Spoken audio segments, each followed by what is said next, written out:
So yeah, I'm Dan Cook. I'm from Moneyhub, as David said. I'm here to talk about open finance APIs, what we provide as a platform here at Moneyhub. And our mantra really is all about providing data and insights to really make people better off financially and enhancing their financial wellness. So the talk is split into three parts. On to a section about Moneyhub, what it is we do, a little bit about me, and then sort of start drilling into what really sits behind our APIs here at Moneyhub, the data science aspects in particular, as that's where I specialize.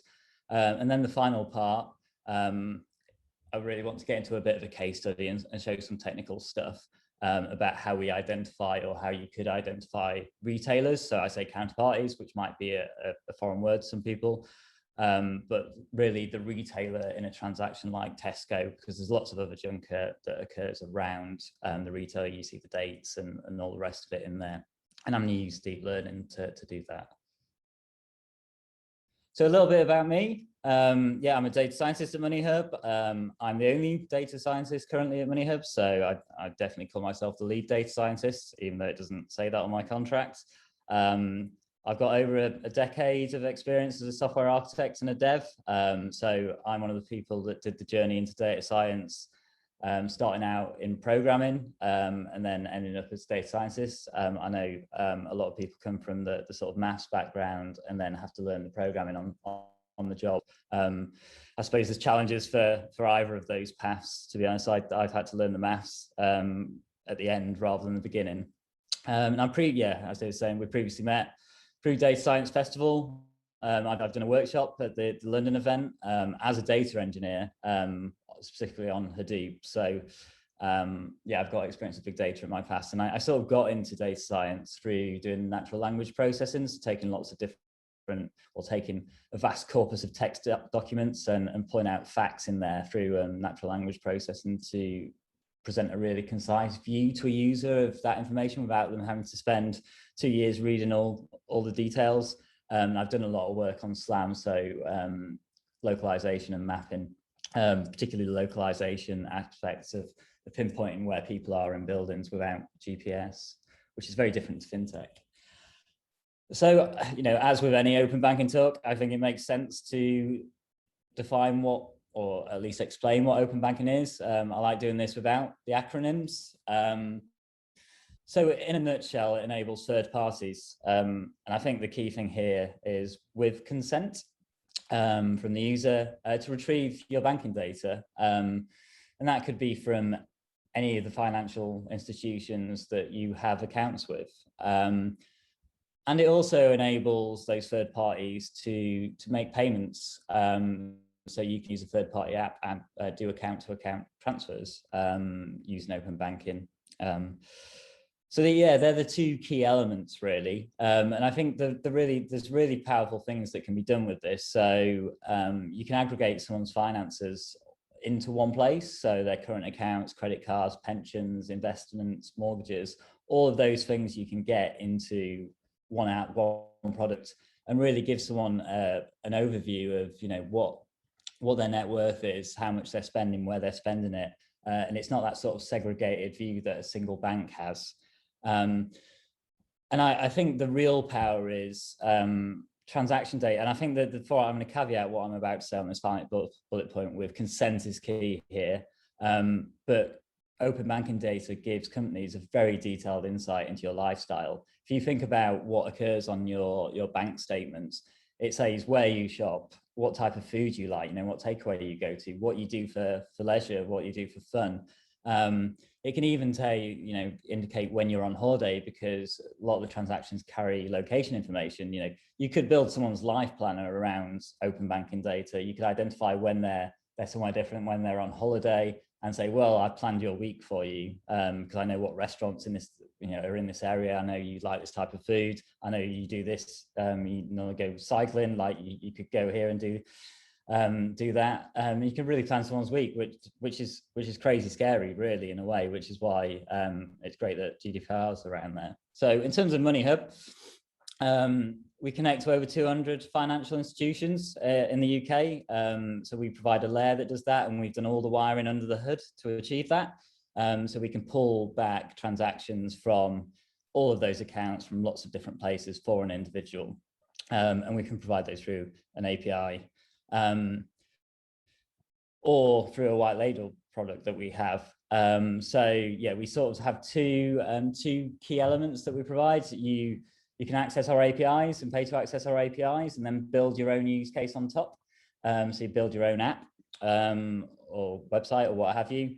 Or alternatively, if you want to get to market quickly, we have a white label product as well. So we have an app that in a website that you can basically brand in your own colors and get to your users, which is quite popular with, say, pension providers and building societies that don't have their own app, say, and they want to get users that, that ability to access their accounts via their phone.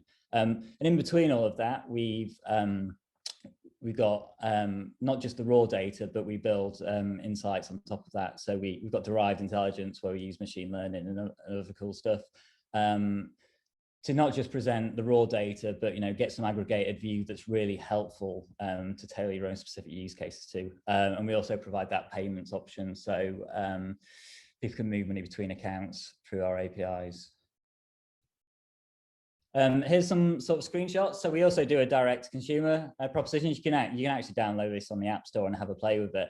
And this is just sort of showing a few key elements of our app. On the left-hand side, you've got someone seeing their credit card, their current accounts.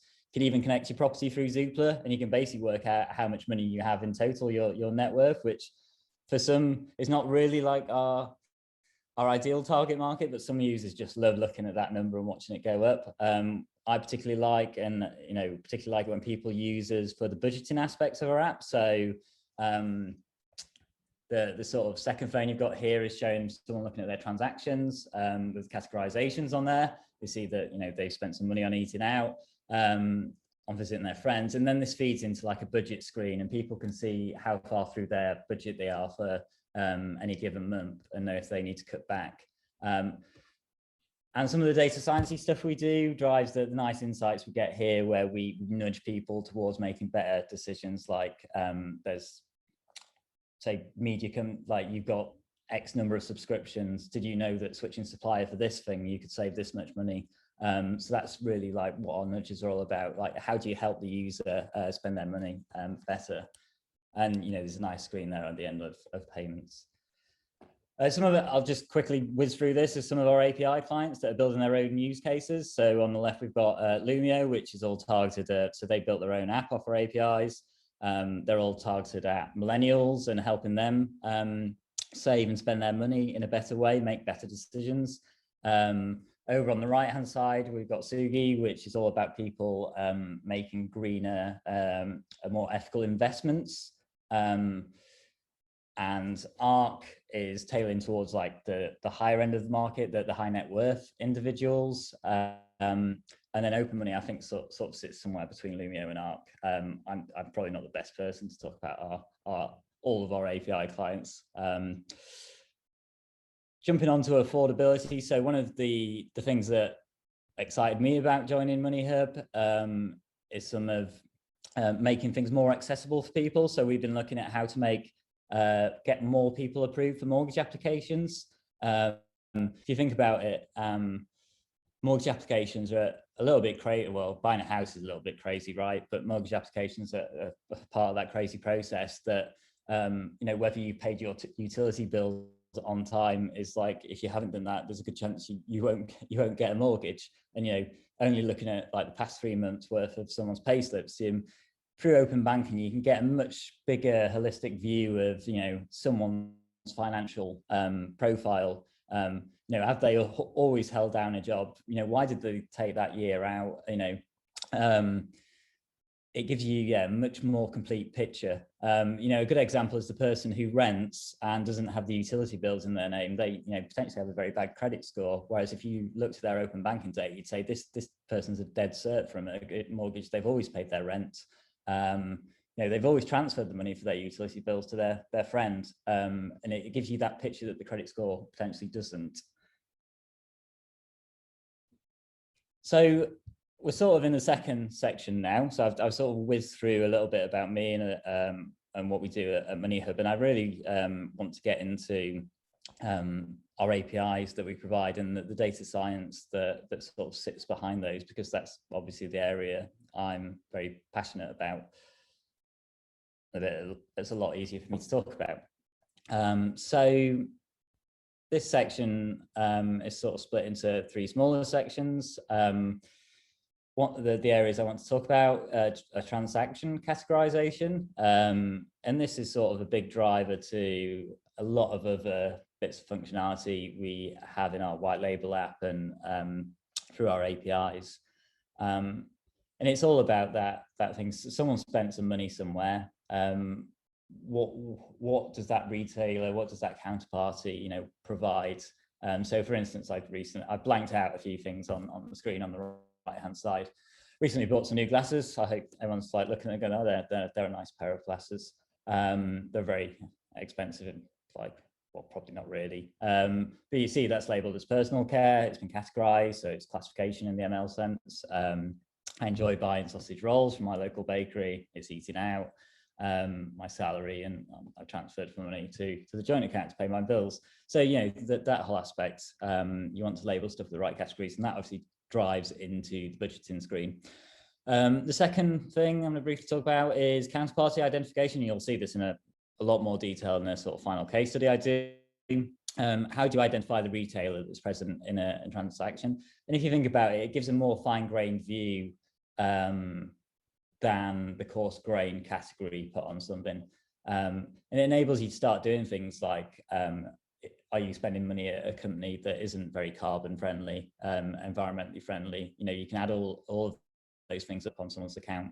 And it enables you to then also look at things like getting discounts elsewhere. Someone's buying money with a particular supplier, are there other ones that provide the same service for cheaper? And the last area is, as I've just touched on the previous slides, around affordability and the recurring income and payments functionality with that we have in our API that drives that. So yeah, categorization, classification in the machine learning sense, as I said, enables budgeting. And I think this is one of the key use cases for categorization. Is it enables us to separate spending out into flexible and non-flexible spending. And what do I mean by that? So there's some things that you have to buy every month, like you have to pay your electricity bill, your water bill. You have to buy stuff from Tesco's to eat. And there's other things that you could cut down on, like your entertainment spending, you're going to the pub. And we can sort of map those categories into those areas. And, if someone is encountering financial hardship, we've got an avenue to nudge them and say, well, you probably could cut down on these things, and you'd be okay. So yeah, that's sort of the final bullet there. It can tell someone their balance after their bills and fixed expenses, and then, if they've got some money left over, we can then say, well, you could save this using the account to account transfer functionality. You could put this in your savings account and earn this amount of interest, which is great. So categorization, what does our pipeline look like? I've not used this as a use case, so I'm just going to whiz through it. It's like any other ML pipeline thing that you'd expect. We get transaction descriptions from lots of different financial institutions. They're all of different formats. So we've got to clean those up and get them in some canonical form. Typically, tokenize those, whether that's into words. A lot of descriptions, they won't have spaces between words. You will see stuff like munched together. So looking at character engram features is quite important, not just the word split. Yeah, we normalize. So, we do get people putting in faster payments and sometimes the right dividends or dividend, and you want to make them look the same to get better results from your categorization model, right? Feature engineering, I put it in bold, we talk about this all the time, but I spend a lot of time looking at anonymized transaction data, trying to figure out how we're going to get better performance out of our engine. And that's where all the real work goes, I suppose, rather than selecting a model, training the model. And I think the one I really wanted to sort of highlight was the evaluation and the A/B testing. So our users, you can download our app from the App Store and have a play with it and see how good our categorization is. can't hide behind anything because you can have a play with it and look at it. But something really interesting that I've found since I started is we obviously do all the offline testing and offline data and get model performance. But I actually find that once we put a model to real users and you confirm your transactions in the app, say if they're the correct category or not. So we build a nice training data set in effect through our users. Our models actually get better once we put them out in front of real users, and that's because there's overlap between our categories. So a good example is like hobbies and entertainment. If someone is spending their money at Bet365 and doing some gambling, some people will classify that as hobbies and some people will put it as entertainment. And actually, if our model proposes either one of those, people, if it's plausible, they'll accept it, which actually gives us better score. It's always a nice feeling when you put a model in production. It's better than what you thought it was. And we've built a lot of internal tooling to monitor our model once it's out in the wild, so we can see on a day-by-day basis and a week-by-week, month-by-month what its average accuracy is, etc. Which is great because you know if you need to sort something out. So counterparty extraction. I've put an example. If anyone was at our dear friends TrueLayers talk a week or so ago, they'll have seen an example just like this. That's on the top line. That's like a transaction description, what it may look like. It's got a date. It's got some sort of store code in there at the beginning, and says it's actually Tesco. As I said, it gives you fine-grained spend analysis. And a couple of examples that I've already touched upon. You can tally up how much someone spends across lots of different companies and then encourage them to move to different places to maybe become more carbon neutral. The better deals one is one I really like. We can see the average spend at a utility supplier over the year and how much people spend on average at other utility suppliers, and then say, well, if you moved here, maybe you're going to save a bit of money. But that's just an example. As it could be any store where we recommend better deals. Also, if you're in the sort of discount voucher space, you can tally up how much someone spends at Tesco, and if there's a Tesco offer, you can say, well, if you use this offer that's available to you, you could save this much. So you can sort of tailor that sort of advertising if users want that sort of thing. I think that's always key. You don't want to we take a mantra in our own sort of proposition that we don't want to sell to people. People have got to opt into things. We don't make money off selling people's data. It's yours in effect. So it looks quite easy from the example, but counterparty extraction isn't as easy as it first appears. As I said, descriptions vary greatly from different banks. And also a lot of places provide multiple services. So I put the Tesco example on there. You might see Tesco or Tesco stores in a description. And that's typically a grocery spend, but then you get all the other services. Tesco provide I think easily at least 10, probably way more different services. So UPT is an unmanned petrol terminal, like sort of pay at pump. You can see Tesco filling station. They're actually both petrol stations, but we want to map them both to the same thing. So if someone wants to do some analysis about how much is someone spending at a Tesco petrol station, they're not having to sort of tally all these things up themselves. Mobile, credit cards. We certainly don't want to mix up credit card spend with grocery spend, because then it makes it look like someone buys a lot of vegetables. And also places appear differently, and it can vary over time.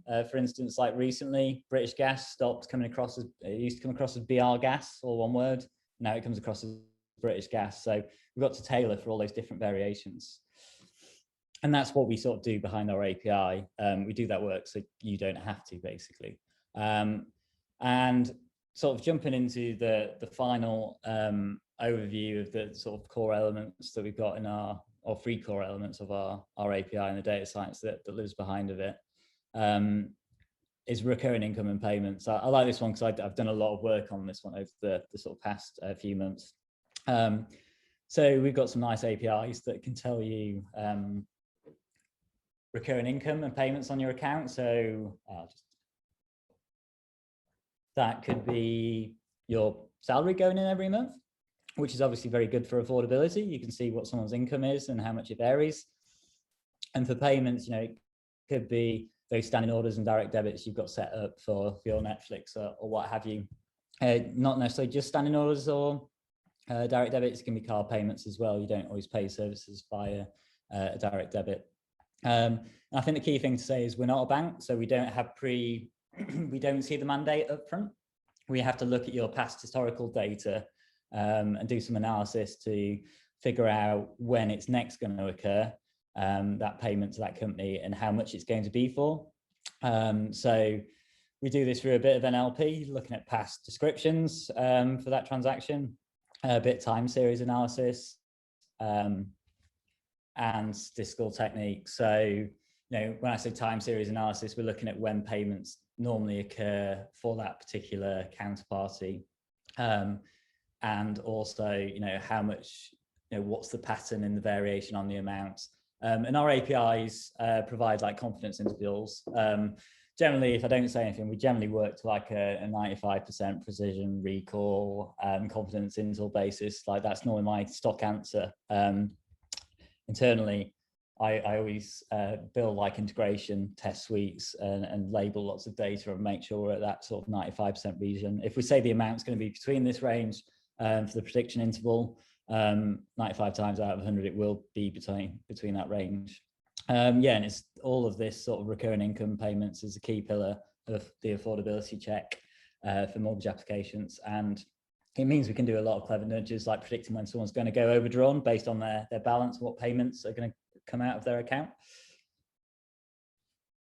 So I sort of mentioned credit scoring at the start, and I think it's we like talking as data scientists about machine learning models with bias, and to me credit scoring is like the original daddy ML algorithm that had bias, and we all seem to accept it and we don't challenge it. Basically, it's crazy that to get a mortgage, you've got to go into debt before you can get that, because it builds up your credit score by taking on lots of debt and paying it off.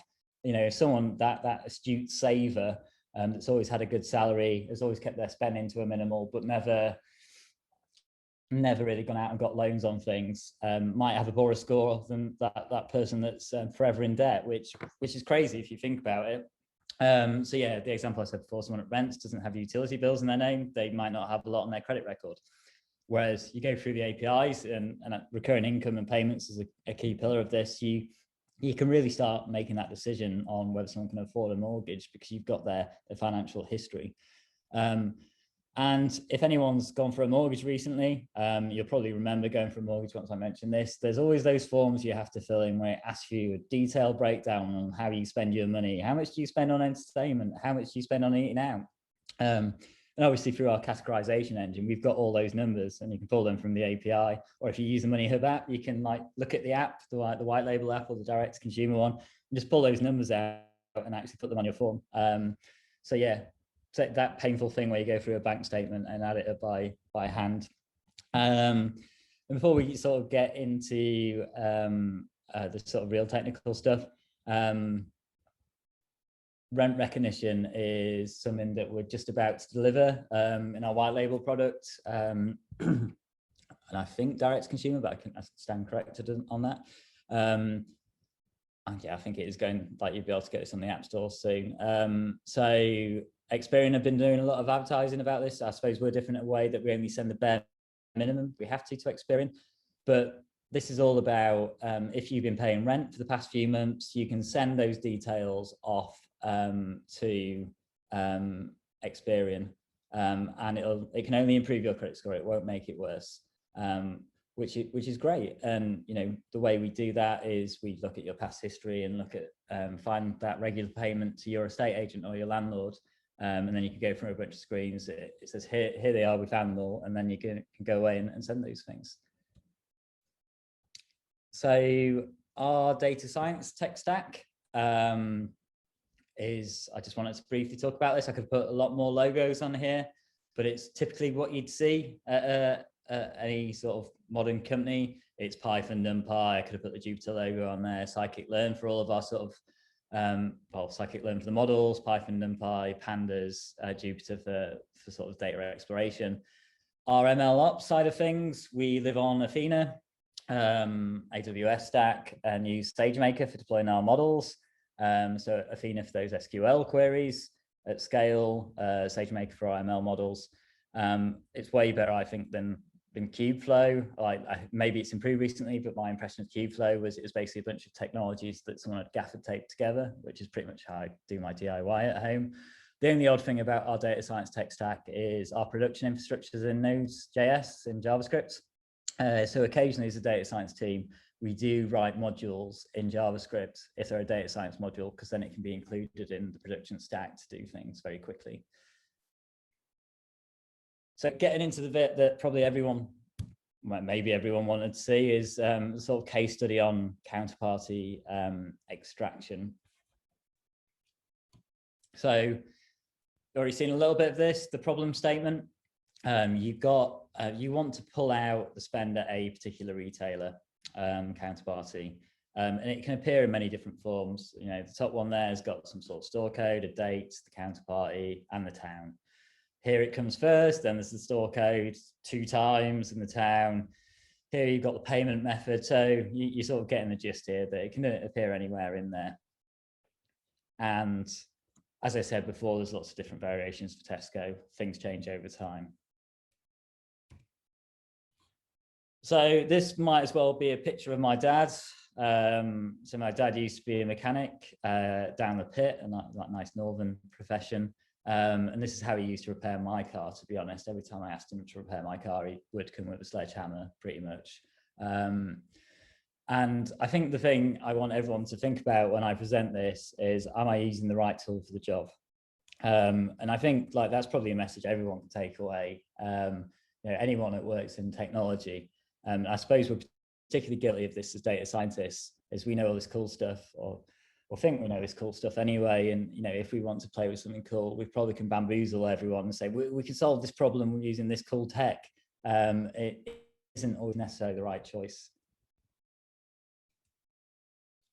But before I sort of jump into it, I think it's always worth stating what is machine learning, which seems crazy to say on a data science talk. But this little box here, it's probably the best explanation I've got. You've got some inputs, you've got some transactions, you want to pipe them into some sort of function, and the output of that box wants to tell you what the counterparty is.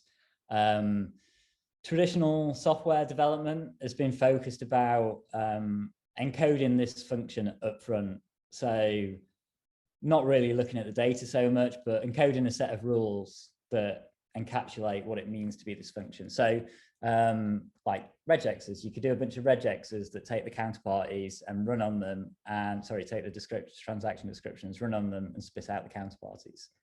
That would be a traditional software engineering way of doing it. A machine learning way of doing that is obviously you've got some transaction descriptions, and you've labeled those up with the counterparties that are in each transaction description, and then you run machine learning, you train on that data set of the inputs and the outputs, and machine learning learns that function. And that's pretty much ML, right? And deep learning is no different. I'm about to show recurrent neural nets. It's just that the function that deep learning encodes can be more complicated than traditional shallow machine learning models.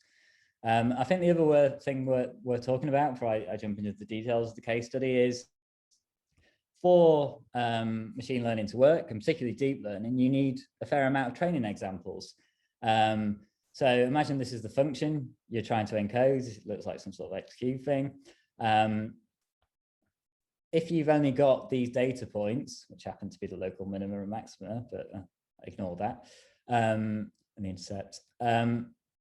If you've only got these points, if you put in this -2, x equals -2 into this model, the model's only seen stuff that's quite far away from it. You're probably not going to get a very sensible answer. You're certainly not going to get someone that's on the curve here. Well, I presume not. For deep learning in particular to work really well, you've got to have lots of data points all along this curve for it to really be able to interpolate between them. So what I'm about to show is a sequence-to-sequence recurrent neural net, or the output of a sequence-to-sequence recurrent neural net. originally used for language translation. So in examples there, going from German to English. I suppose the nice thing about recurrent neural nets is this is a very simplified diagram, so please don't correct me in the chat. But a recurrent neural net basically applies the same function over and over and over again. And that's what you've got of each of these boxes. It's still like that x to f of x or x to y, but it just keeps running on each input in turn. And this sequence to sequence model, typically it's got two core components. It's got the encoder, which is in green, which is a recurrent neural net, which spits out some representation in the middle. So, you know, typically what you're doing with the encoder is you're feeding the sequence into it, each token at a time. And at the end, it builds some representation of what it's just seen. It basically goes, in this Z in this example is, I've just seen like good morning in German, basically, is what's encoded in this bit in the middle. And then what you do is you have a decoder recurrent neural net. And you basically say to it, go, I'll give you the representation of what the encoder's just seen, and I'll prod you in some way and say, I want you to tell me, tell me what that string you've just seen is. So it gets the German, the latent version of the German text it's just seen. It gets prodded to go, and off it goes. It goes, well, the first word should be good. And then you sort of pipe that into the second part, and it knows that due to this sort of state of Z flowing through and the fact the first word was good, it knows, oh, definitely the second word should be morning. And you go all the way to the end of the string. And it can spit out a variable length output, which is really cool because it keeps going. You keep going until you see the end of the string, which is awesome, right? That you can go from, we don't have to just spit out fixed length outputs anymore. We can spit out a variable length string that obviously depends on like the German text that's gone in. The output's going to be a different size. And the way you train this is by pretty much giving everything you see on this page. And when you run it at inference time, you obviously don't give it the good morning bit, you just give it the start of string and say, start SOS and EOS the start of string and end of string. You just prod it with start of string and off it goes. So what I'm about to show is this done with transaction descriptions. So what I did was, instead of words, I gave it characters. So I gave it each character of the transaction description one at a time. And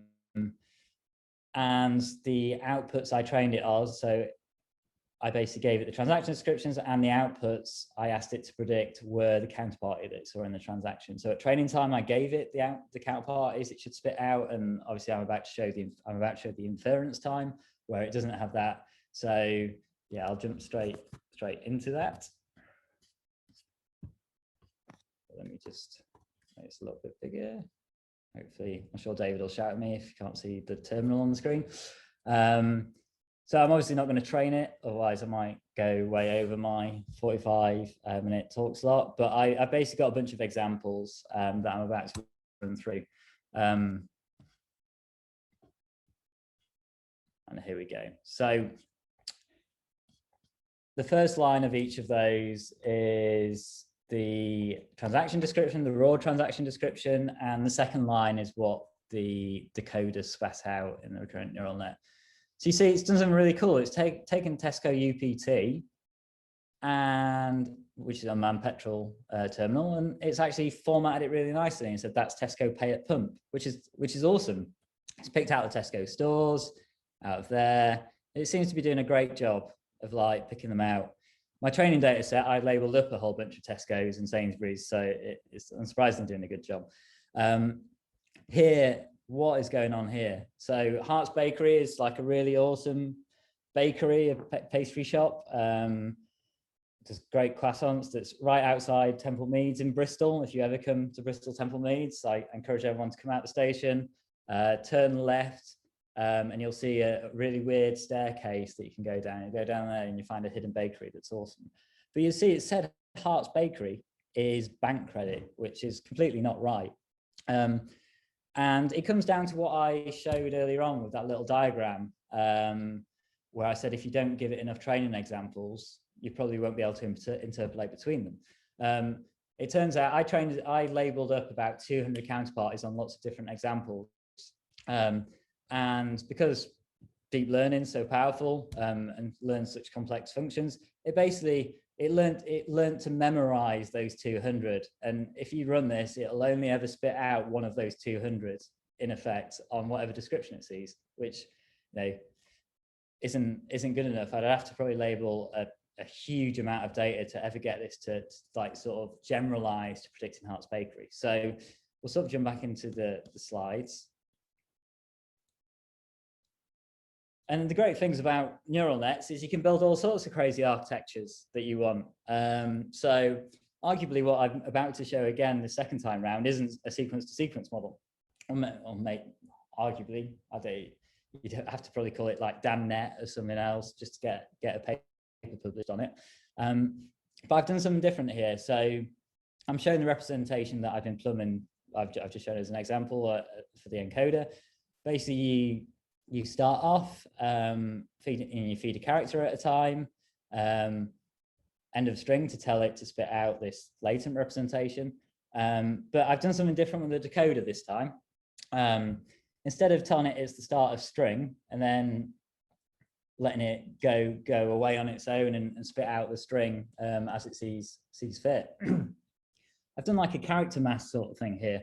So what I do on the decoder is I'm giving it the whole raw transaction description again. So the encoder sees the raw transaction description, the decoder sees the raw transaction description. And I'm basically asking the model to learn whether it should let the character through or it should mask it and return a null. So basically I'm asking it to say, I'm giving you a character here. You've got the latent representation of what you've just seen. So it probably knows it's going for Tesco stores at the moment. So when it sees the raw description again, it should go, well, this is part of a date, this character, so I won't let it through. This character here is part of Tesco stores. It's the E in Tesco stores, so I'll let the E through. And that's what I'm about to show now. And we'll sort of see where that gets us to.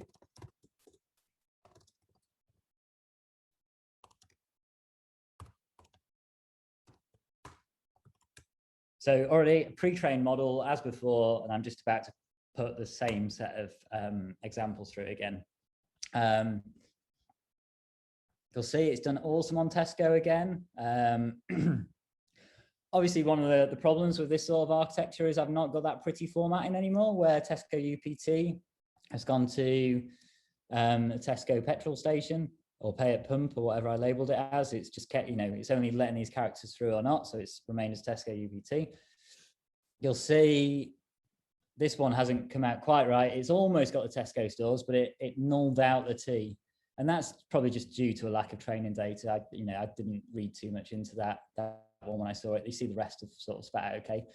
We're almost there with the Hart's Bakery. It's probably a training data issue again. I didn't spend long enough. I was just labeling this up myself. But you see, it's almost got there. It knew that all of this was crap and it needed to do that, the H, and it's done the A, and it's nulled out some characters in the middle. You see, it's got the HA, it's got the S of hearts, it's got the BAK. It's almost getting there. But again, a bit more training, it'd probably work. But I think one of the cool things about sequence to sequence models and neural nets, as I said, is you can sort of do whatever you like. And if you think about it, it's pretty much got the start and the end correct. Almost. It's sort of got, sorry, it's got the B there, hasn't it? You don't really want Bristol.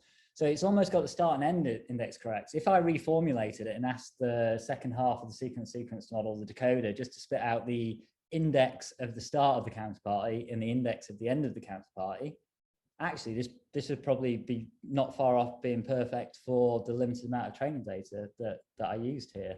I've sort of made it more generalizable by picking a simpler problem in effect for the second half of this.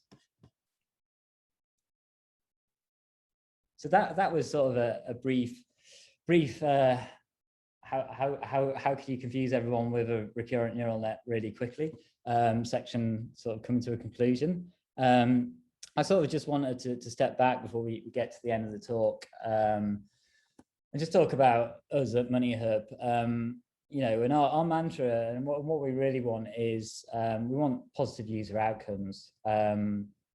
For for our customers, really, we just want people to be better off financially, whether that's making better investments, saving their money better, or budgeting better. And that's why we basically provide our platform as an API and a white label product, because then people can build like really cool stuff on top of that. It's not just things we thought of. We want really people to use what we've got and see where we've got gaps, and then build on those gaps, and sort of develop your own proposition. And anyone knows about connecting to external APIs. It's a real pain sometimes, and we've done all of that plumbing really, so you don't have to really, and you can do the real cool stuff on top. And our white label products is there for building societies, pension providers who want to get out there quickly, and get something in the hands of their users really. And that's everything for today. I'm on LinkedIn. It's on the slide. I'm sure I'll get it published from the DSF guys, on Twitter. Feel free to reach out and sort of get in touch if you want to ask anything. Perfect. Thanks so much, Dan. Really enjoyed that. And I think the key takeaway for me there was that you're clearly on commission with Hart's Bakery. That is the only possible answer. So, man, I really loved it. And I just want to reiterate, obviously, thanks to both you and Moneyhub for coming along and sharing today. Definitely very insightful. And it's led to a few questions from the people watching at home from around the world as well. So we're going to jump through some of those, if that's all right. I think we've got 10 minutes or so. Yeah, sounds great. Perfect. Okay, if you want to open a Q&A, at the same time, you'll be able to read along as we're going through them. I'll jump into the first question there from Jagdish. I think this came in, obviously, as you were talking about using the data that you're collecting in terms of credit scoring and, being able to offer insights beyond the typical Experian credit models and things like that. And they're asking, how do you obtain data to track false positives, instances where the model gave a positive affordability or credit assessment, but it turned out to be a bad credit subsequently? Is that something that you guys look into? Do you need to look into that? And if so, what approach would you take? That's a really cool question. So I suppose from my side, our focus so far has been on building all the tools and the tech to present that overview of someone's finances, to aid the banks and the building societies to make that decision. So one thing we haven't got access to at Moneyhub yet, maybe one day, I'd love to see this, is we'd be able to see the retrospective. This person was approved and it turned out they were a bad decision. So typically, in terms of what I've been doing at the moment is things around when I've been doing the verification is we want to say to the bank, this person's they've been employed continuously for the past 2 years. Their salary is normally this, it's normally between this range. And a lot of the verification we've been doing is to make sure that those numbers are correct. And doing that across lots of different categories, and sometimes we can obviously see that data, and sometimes as data scientists we do that painful job of actually going in and doing what underwriter would typically do by hand, and then making sure that we can build the same summary that an underwriter would want. An underwriter at the moment sits in front of bank statements and they go up with their calculator and add this stuff up. And what we're building is the APIs that does all that work for them. And obviously we check the numbers via the manual method. But it'd be great to see, because obviously that's in effect how the credit scoring works, right?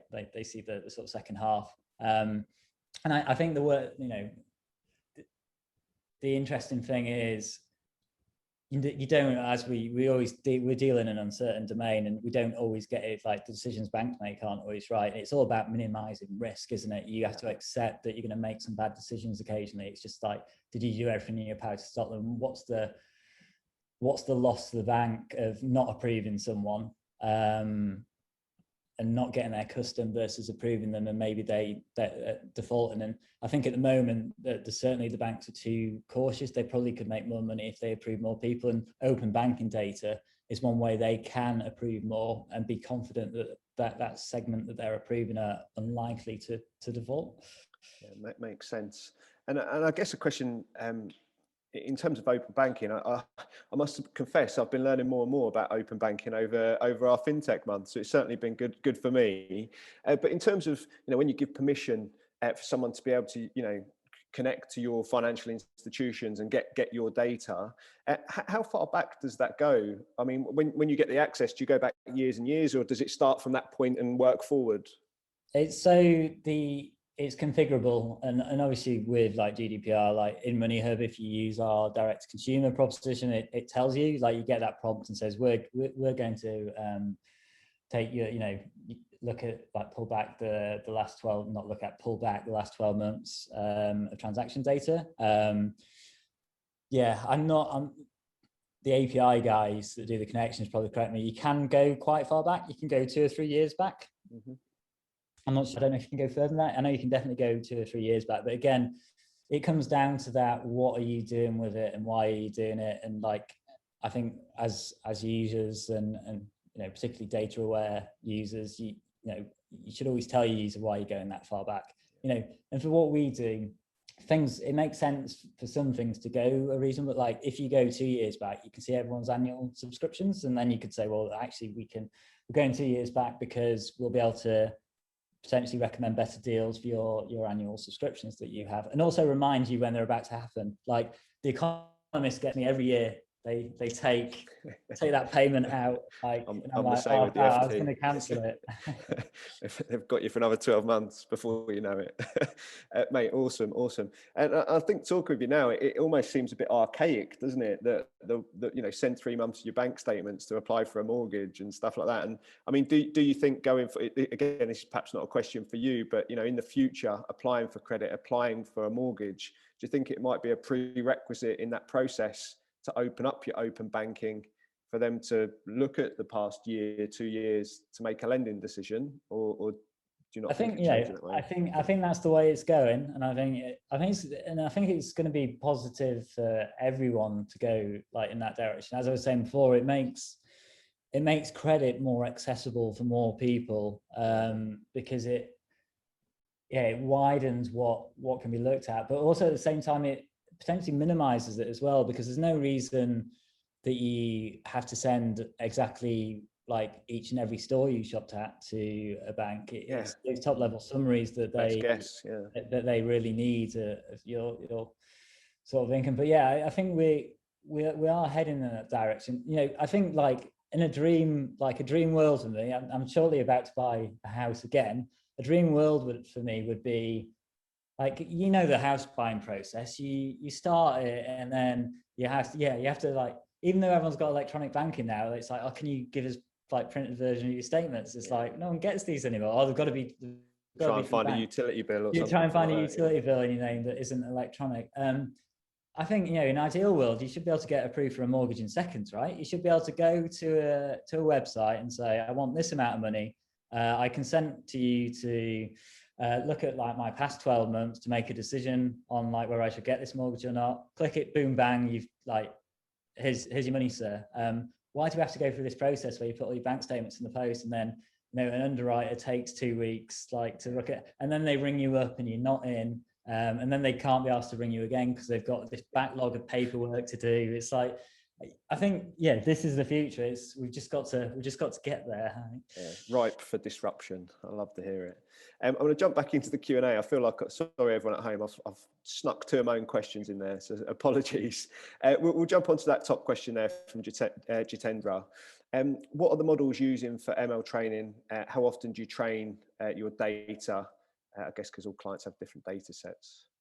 Yeah, so I'm always amazed on the DSF talks about, everyone says what model they use. I, like, from an IP perspective, I'll probably keep that one close to my chest. Yeah, all I'd say is I can obviously talk about the training and our different clients. What I'd say, like, I joined Moneyhub about a year ago. And I've just like released the second iteration of our like major iteration of our model. And all I'd say is the biggest gains I found was in better representations as opposed to model selection. I tried quite a few different models from the shallow classifiers, where we're talking like SVMs, logistic regression, all the way through to sort of neural nets. And I found the feature engineering of the descriptions and the amounts and things like that was way more important than the model that I selected. Obviously, certain models are more suited for us. Like we've got fundamentally like a bag of words NLP style problem, and like generally speaking, trees aren't that great in sort of language problems. In terms of training, pandemic's probably been quite good for this. Counterparties and descriptions change over time. And typically, even if we don't make, we typically try to get a new model improvement out every month. But even if we don't make an improvement, we generally speaking retrain the model and deploy it every month. But there's two elements to our model. There's the core ML model, and we've actually got like a personalized element that is machine learning, but it sort of adapts in real time. So if you use our app and you actively engage with it and tell it that something's wrong, it remembers that you said that it's wrong. And if your next set of transactions come in within a few hours, it actually remembers that like what those things should be. So, you know, that sort of month-long lag of the main model can be accommodated because we have this like sort of personalized element that adapts in real time. In terms of our clients, we generally speaking, we do have some elements in the global model that we use that like personalizes for clients and people, but generally speaking, it is one pot. Because if you think about it, you want to see lots of transactions from lots of different places. And like if a particular part of the user base is shopping at particular places and you go there for the first time, you want to benefit from the knowledge of, you know, that these people over on this side have categorized these things this way. So it makes sense to have a big global pool of all of that stuff for the generalization. Sounds good. And just as we get into a few more questions, there's been a few people just in the chat: Thomas Oliver, Michael Bateman, Matt Piatkus, Micha, all thanking you for your time today, actually. So yeah, clearly the talk's landing well. We've got a time for a few more questions, but again, if you'd like to say your thanks to Dan, please do stick it in the chat. It's always nice when you're presenting to a webcam to know that there's people out there and people listening along. So we'll jump on to the question, third one down there from Sharina. Can the API apply to visualization software directly, such as Tableau? Is there a way to visualize through the APIs, you know, your spending patterns and things like that? So I'd love to have more time to do this. And in short, yeah, so we haven't got the visualize, like the sort of the GIS. But yeah, as you saw at the start, I did 5 years in GIS. And I'd love to get time to provide some sort of like, so one thing I didn't mention is we have like an admin portal for our white label users, and they can go in and see, like we're looking at the moment of opening up some sort of like consumer spend trend analysis for their user base, because like that helps them like understand who their users are. One thing I'd love to get in there is say a map that shows like hotspots for spending on particular things, because that information does live in the transactions. Like transactions typically, they'll at least have the town name. Quite often they go down to an area, like in Bristol, you'll see all the different areas of Bristol. And you could actually get that on a map and see how like spending trends change over time in particular areas, which would be like really cool if I found the time to do that. It's on the roadmap. But yeah, it's on the I suppose like long term, like I'd love to get things on our APIs, like actually like lat and longs and stuff like that. So yeah, we obviously have the location information in there, but get it in a format where people could build this sort of analysis really easy. Perfect. Good shout out there, Sharina, definitely. And just as you've been asking that again, Will, Andrew, Wilfred, Chris, again, sending in their thanks. So thank you very much for that. Yes, guys. To you there. We'll jump to the question there from Will Price. His question was, have you tried transformers instead of RNNs for counterparty extraction? I wonder whether you could leverage one of the big pre-trained models like GPT. Yeah, it'd be real. So I sort of knocked this out in a week just as a like a proof of concepts, like what would it look like, how much work would it need to get there. I'd love to have a go with like, I suppose I didn't initially look at the pre-trained stuff, like because the transactions descriptions don't look like anything else you normally see out in the wild. Like I've done like a bit of computer vision and stuff and you can obviously take object recognition and stuff that's already pre-trained off the shelf and stuff. Maybe I'm a bit naive that I've not gone out and looked hard enough for like stuff that's been trained on and stuff that's similar formats, transaction descriptions, because that would solve some of the issues that you saw in the demo where like the output wasn't like if it was trained on more, it would have been so much better. And as like a one-man band doing the labeling, I obviously had like a limited amount of time to do this. But yeah, certainly loads more avenues to explore on this. I think the thing I thought about like before this talk is there was obviously like our friends at TrueLayer doing a talk about this very similar topic a couple of weeks ago, and fundamentally like underneath this, it is like a sort of hidden Markov model style problem where you're looking at each word or token in turn and saying, is that noise? Is that not noise? And you're looking at that chain of when you transition from noise to the real content. And yeah, just I suppose loads of ways we could go about that. Perfect.